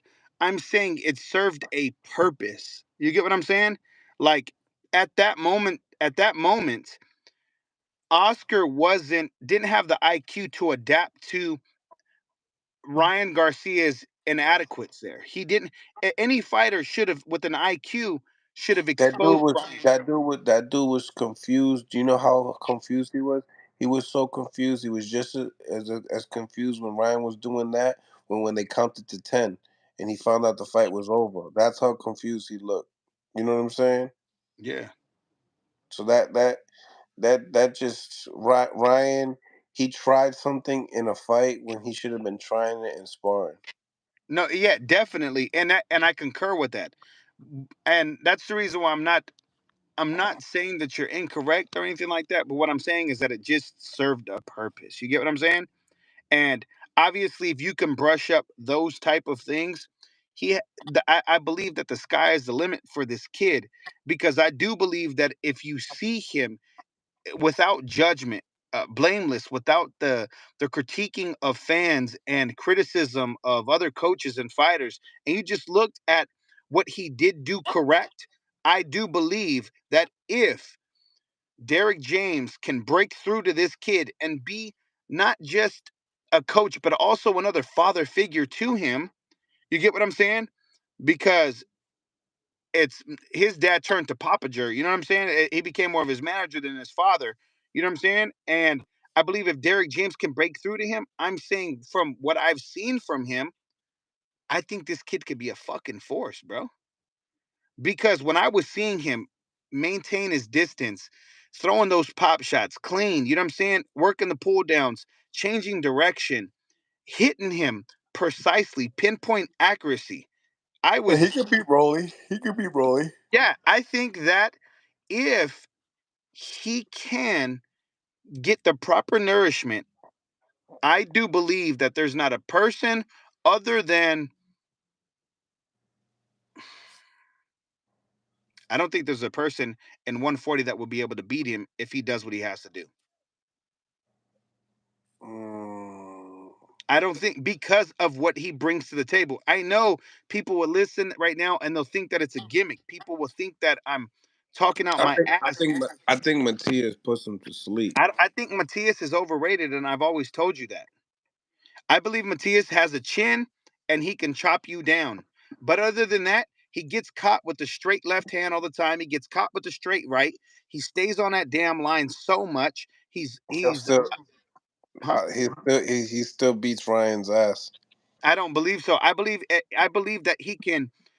I think he can endure it, but I don't think that Ryan lets him close the door. I don't think so. I don't think Ryan. I think Ryan will utilize his athletic ability to stay away from him and not allow him to do it. If Ryan has the stamina, the endurance, he can continuously stay away from Matias, because Matias is at times a very flat-footed fighter. So isn't Ryan. Huh? So isn't Ryan. Ryan is not a flat-footed fighter. We just saw him utilizing his angles, circling out. And then got tired and did the fucking Philly show. 1000%. And this is what I'm saying. He's underdeveloped right now. And that's the reason why I'm not speaking at this moment. I'm speaking from the aspect of, if, like, if the people who are viewing this right now, I'm not saying at this moment he can face anyone and defeat them. I'm saying that this kid has so much upside that if he does what he needs to do and he gets the proper toolage, I don't think he could be beat. Do you understand what I'm saying? Based Yeah, off no, of what I his do. I do tangibility understand. is. I That's all I'm understand. saying. I'm not saying There now. was there was there was better basketball players that never made the basketball team, but they Yeah, were in the school, but they didn't know how to play on the team. yeah, I think that's Ryan. You know what I'm saying? I think that's Ryan. I think that Ryan, he's good for the sport. He's good. He has great attributes that nobody has. yeah. Nobody has, right? That's what I'm But saying. but in the same time, I gotta keep it real with Ryan. I Okay. gotta I gotta keep it real with Ryan. I can't go and say that, you know, that he could be the best because he hasn't shown anything at the best level. Yeah, I think he has. I think he showed some tenacity when he got up after he caught that left hook. After he caught that leaping left hook, I believe when he got up off of that mat, he showed perseverance, and he showed that he has the ability to forget about that interception like a quarterback throws, got back on the field, and then dropped his opponent. You can't tell me that that doesn't speak volumes, because in the gym we don't practice so much getting up off of that mat. We don't practice 8 counts. We don't practice that shit. Do we really? But I I'm mean, saying there's that times. like Blind Face said, he's talented and he has all the talent in the world, but you need to take that talent and turn it into skills. Yes, and that's what I'm trying. And once again, for the viewers and for you, I'm not saying at this moment he should go fight Shakur. He should fight Teofimo Lopez. He should fight Matias. I'm not saying that. I'm saying that the reason why I brought it up is because I'm hoping that it does register for him because it would make boxing so much more interesting to be able to have an athletic ability, God gifted talent like that, execute it. And I'm hoping that he has a breakthrough. I'm saying that Ryan has so much upside. And what I saw from being a person that has watched and critiqued and been in camps with Ryan, I have always frowned upon him. But for the first time, when I was watching him work, there was moments where I kind of like was like, fuck, with the right person, with the right people, if he could just believe in the process, this kid could be a fucking force, and he could upset so many people. I'm talking about if Ryan could put it together all in one night, he could beat someone like the Shakur Stevensons. He could beat those type of people because he has the capability. And I don't want to write him off because on that night, not only did he beat one Oscar, he beat another Oscar, and he also beat Bernard Hopkins in that same night. Mm, I So, like that. so for me, I think that that shows a momentary glimpse of growth mentally. You get what I'm saying? I think that if he keeps developing that way and proving the naysayers wrong, the one thing you don't want to give someone is the fuel of being able to prove people wrong. Because now that he conquered that mountaintop, guess what he's going to try to do now? I have to shut the next people up. You And then know. Derek, yeah, and then Derek's when he said this, I think that we are sleeping on one thing that no that I've not been hearing people talk about. Ryan Talk. said something that is so magnificent, so profound that I don't think that the average fan really listened to it. I think they took it and they went the other direction. Derek James told Ryan Garcia, "You will be my last fighter." Mm. So you know what that means? That means Derek James is going to close his book with Ryan and he's going to teach him like he never taught anyone before. Cuz Derek James wants to ride off into the sunset. Derek James is going to say, "You are my last. My whole stable departed from me." That has to hurt Derek. That has to it has to they What has you to mean by feel that? What do you mean by that? everybody that he was nominated as coach of the year, right? And you be coach of the year, and then you now you get all these people, you get the Joshuas, you get the Frank Martins, you have the Earl, you have the Charlo, you have the Ryan Garcia, you know what I'm saying? You have this, and you slowly start to lose handle of every one of your fighters. You Yeah, I take heard he the might not be with Spence. That's what I'm saying too. And I've been keeping my ear to the ground. We're in camp with somebody right now. I'm not at liberty to say, but I've been listening really, really close, and I've been like, "Yo, I'm waiting for the confirmation." I'm telling you this now. Whoever views this, if I get the confirmation, I'm going to Mill City. I promise you, I am. You know what I'm saying? Regardless, like we don't have to see me in court. You feel me? but but we are in camp with somebody currently right now, and they're close, they're like a sister camp to these people. You feel me? Um, Hmm. so I'm just waiting to see like when does that bomb drop? Like, is there any discussion? I'm trying to pick up on innuendos. You feel me? I've been more quieter in this camp because I've been trying to listen so much more to see what that energy is like. You get what I'm saying? Let's just say profoundly that, and hypothetically, that Earl Spence stays or he leaves. If he stays, he's going to provide a mentorship to Ryan Garcia that he never did to anybody else. Okay. You know that they're going to be sparring. And you know that, yes, Terrence Crawford embarrassed Earl, but Earl could be very healthy for Ryan. He could teach him how to be a professional. He can take him and make him believe in the science. You get what I'm saying? If he does leave, though, let's say hypothetically speaking, he does leave, then Derek has this sense of fire in him that says, "You're my last." And the last we know always tends to be the best. We know We'll that. see. But we know you if you have 4 kids, is not your youngest one gonna be the best one? That's what they say. Yeah, so that's where I'm coming from as far as with the the possibilities and the potential, and I can't wait to see this story unveil. I'm not saying it as in he's going to beat up Jermaine Ortiz. I'm not saying he's going to do these things right now, but I'm saying that this story should have so much more focal point and should be talked about because the ramifications that can happen if Ryan puts this shit together, he can shut down the boxing scene because he would be a sellout. With Canelo gone, he will be a Latino representative. You get what I'm Mm, saying? mm. Two, it would be a perfect storyline because he grew up with everyone in the amateurs. You get what I'm saying? And it will make it so good for boxing to be able to see wars that we didn't see before. Because one thing we have to give Ryan, no matter what mental case he is, no matter what we see his insufficiencies are and lack thereof in the ring, this motherfucker don't duck no fade. Because when you step in the ring with Javante Tank Davis, you automatically get my respect because motherfuckers have been ducking him and he said, fuck it, win, lose, or draw, baby, I'm going in there. Oof. Preach, baby, preach. What happened? What they say? No, I'm telling you to preach. Yeah, that's what I feel like. I feel like, dude, I mean, you can't say all these people want to talk about Tank and they want to throw Tank's name underneath the bus like if Tank ducking somebody. Tank give everybody smoke. He say whoever want it, come get it, bro. You just know I'm the A side. You know what my pocket needs to look like because you know what I'm capable of. I don't care what nobody got to say. If Canelo retires right now, the face of boxing is Javante Tank Davis and Ryan Garcia. That's it. That's all.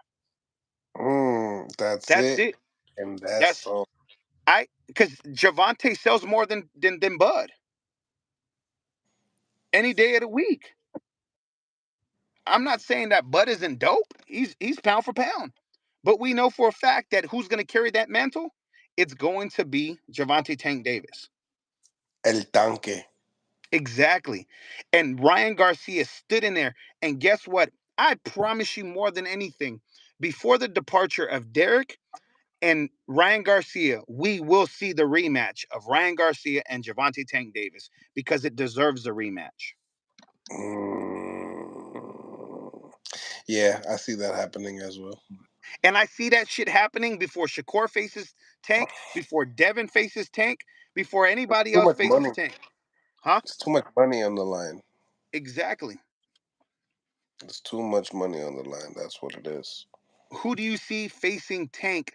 There's only two people that are going to face Tank that will step in the ring with him right now, no doubt. Ooh. Isak Cruz and Ryan Garcia.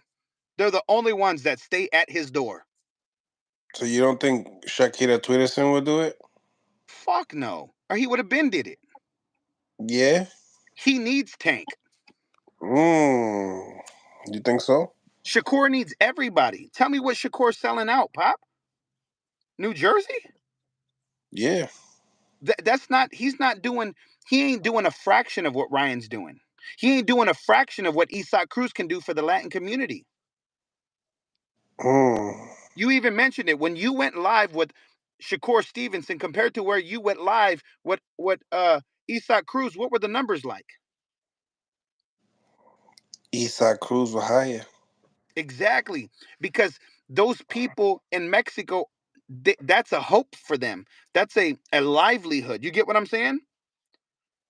And after Shakur's last performance, even with Isak Cruz's layoff recently, he'll still do more numbers than him. Ay, ay, ay, ay, ay. Yeah, El Tank will tanque. Tank can knock him out.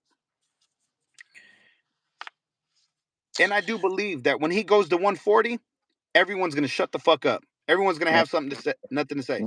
Mm. Lorenzo coming out here with the heat. I'm dead ass serious. Everyone's gonna try to move up in weight. Broly, oh, I can't drop anymore. And the only reason why Broly will keep Tank's name in his mouth is because if he's not talking shit, he's not relevant, bro. He's trying to be the modern Adrian Broner. You know what I'm saying? Like that's it. The only thing that makes Rolly relevant is his fucking mouth. He ain't no better than a fucking prostitute. You know what I'm saying? The only reason That why he good because he uses his mouth. That's it. Rolly suck. He garbage. He trash. He good for Damn. the sport. He's good for the sport only because he talks a good game. He talks his way into everything, bro. That's it. He's Charleston White for boxing. Wow. Wow, wow, wow, wow, wow. Tell Smash the me, like Rolly, button, ladies and gentlemen. tell me, Rolly Romeo isn't Charleston White for boxing. Damn. Shakur is a troll, they saying. Yeah, Shakur, man. Listen. This dude, man, he been drinking his own fucking Kool Aid, and he gonna end up exactly like Teofimo Lopez was when he was too high on his fucking horse. And I'm waiting for someone to humble Shakur right now because honestly, bro, I've been seeing his mouth move a lot more than his pen signing contracts for this for stuff. If one man don't want to fight you, sign up to the next one. Fuck it. Put someone else on the map. You could do numbers, cool. Go get the next man in line. Cherry pick promotions. GTD needs fight real A side champions. Never has. John Blaze. You know that when the late night comes, the chat gets a little crazy. Yeah. It get I a tell you little. this much. I tell you this much, man. The way the 140s is gonna work is like this right now. If Matias goes against Teofimo Lopez or Jermaine Ortiz, he's done. Um, he if Tank were to go up to 140, Tank beats him. Um, the only fight that I could see right now that could even pose a threat to Tank would be Teofimo Lopez because this kid, when his mental state is right, he is a fucking problem. The I don't baddest care. man on the planet. Yeah, I don't care what nobody got to say, bro. I've been in the game in my livelihood since I was 4 years old, bro.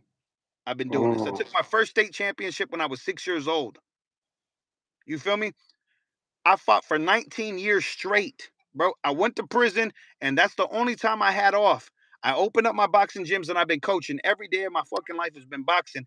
And I'm telling you, the only person that poses a threat against Javante Tank Davis is um Teofimo Lopez or a knowledgeable, bright Ryan Garcia and a Jermaine Ortiz. That's it. Takeover. The takeover. I see you. I see you, dog. Hey, I Victor Garcia, I'm gonna let you know like this, bro. Genuinely, if you know boxing, name someone in the game that you believe. Name three fighters right now, other than who I've mentioned, that can pose a threat against Javante Tank Davis. Because the only way I'm going to counter you is with actually asking you a question to see where your IQ's at. Because you could just be trolling, or you might know something about boxing. So I call your bluff. Name three fighters that pose a threat against Javante Tank Davis.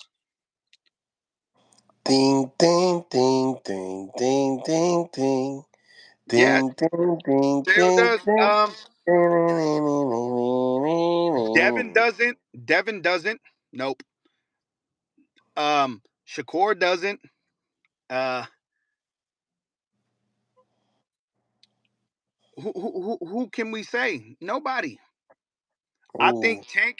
I think Tank can go up to multiple divisions, and he can win all the way up until he wants to stop. Um, just like Teofimo Lopez, he's winning at 140. When he goes to 147, he's going to dominate there too. He's a generational talent. they got some names here. All right, who? All right, who did he say? I'm Brock looking for for this Victor guy. But let's read some of these other people. So we got Blind Faith, Tell Never, Undisputed. Um, even Canelo called that out. Man, Canelo's man. His word don't hold no merit. Um, Weapon. Here we go. Victor Garcia answered. I just said Teo, so you can't use him. Damn, you can't use them. Nah, because that's the obvious. I want to see his IQ. Name someone that I didn't mention that could posed a threat against Javante Tank Davis because Cruz just got embarrassed with one arm when he broke his when Tank broke his left hand in the fight. And remind you, he's southpaw. That's his power hand. So we beat him with a damn right hand. Get out of You here with that, bro. you know? Exactly, bro. Shakur, he'll connect Shakur's gap. You get what I'm saying? Stop playing. Damn. Damn. These these kids are supposed to look up to you, Lorenzo. What's going on? I'm just speaking the truth, man. I'm tired of people sitting here lying and just talking about make believe fantasy shit, man. If we gonna talk sports, just put it in a chest, bro. The fact of the matter is, bro, Broly's a mouth. Ryan has upside. Lopez right now is dominating. You feel me? He's gonna continue to do so if he stays mentally stable. The only thing that's gonna hurt him is himself. Mm. Jermaine Ortiz is a kid that can grow, but he needs a little bit more toolage. Matias is a threat because he's a man's man. He can walk you down, but if he meets a boxer puncher, he's gonna have a problem. Lomachenko's past his prime. Um, I mean, we could just keep going. Shakur Stevenson, you feel me? He's like he said, he's been more Twitter fingers than anything else lately. Um, Shit, where else do we go, bruh? We got some here right here. Tio, Matias, and Mortatayo. Who said that? Mike Mars. Oh, Mike Mars. There we go. Nah, no. Lopez is the only one. Mmm. I see you. I see you. Smash the like button, ladies and gentlemen. Subscribe to the channel. We got to get these subscribers up to 20,000. Make sure you guys help by smashing the notification button, smashing the subscribe button, You know what? like button.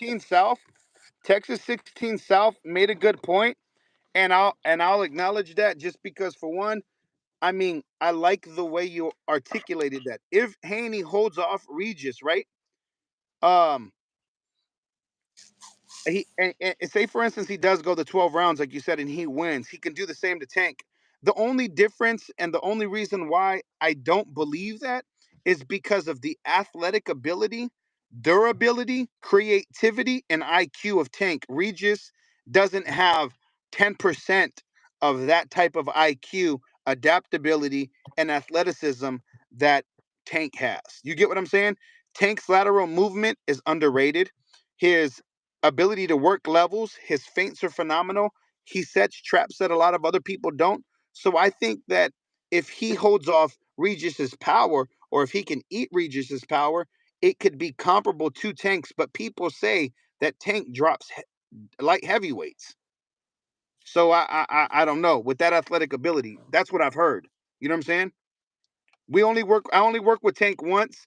Um, James Earl Thomas, my fighter, we worked with him at Big Knuckles. You know what I'm saying? When we were um, with Robert and gosh, Lord, help me out here. And what's my brother's name? It's gonna come to me. Hall of Famer, African American, kind of thick, bald. At Big Knuckle on the West Coast.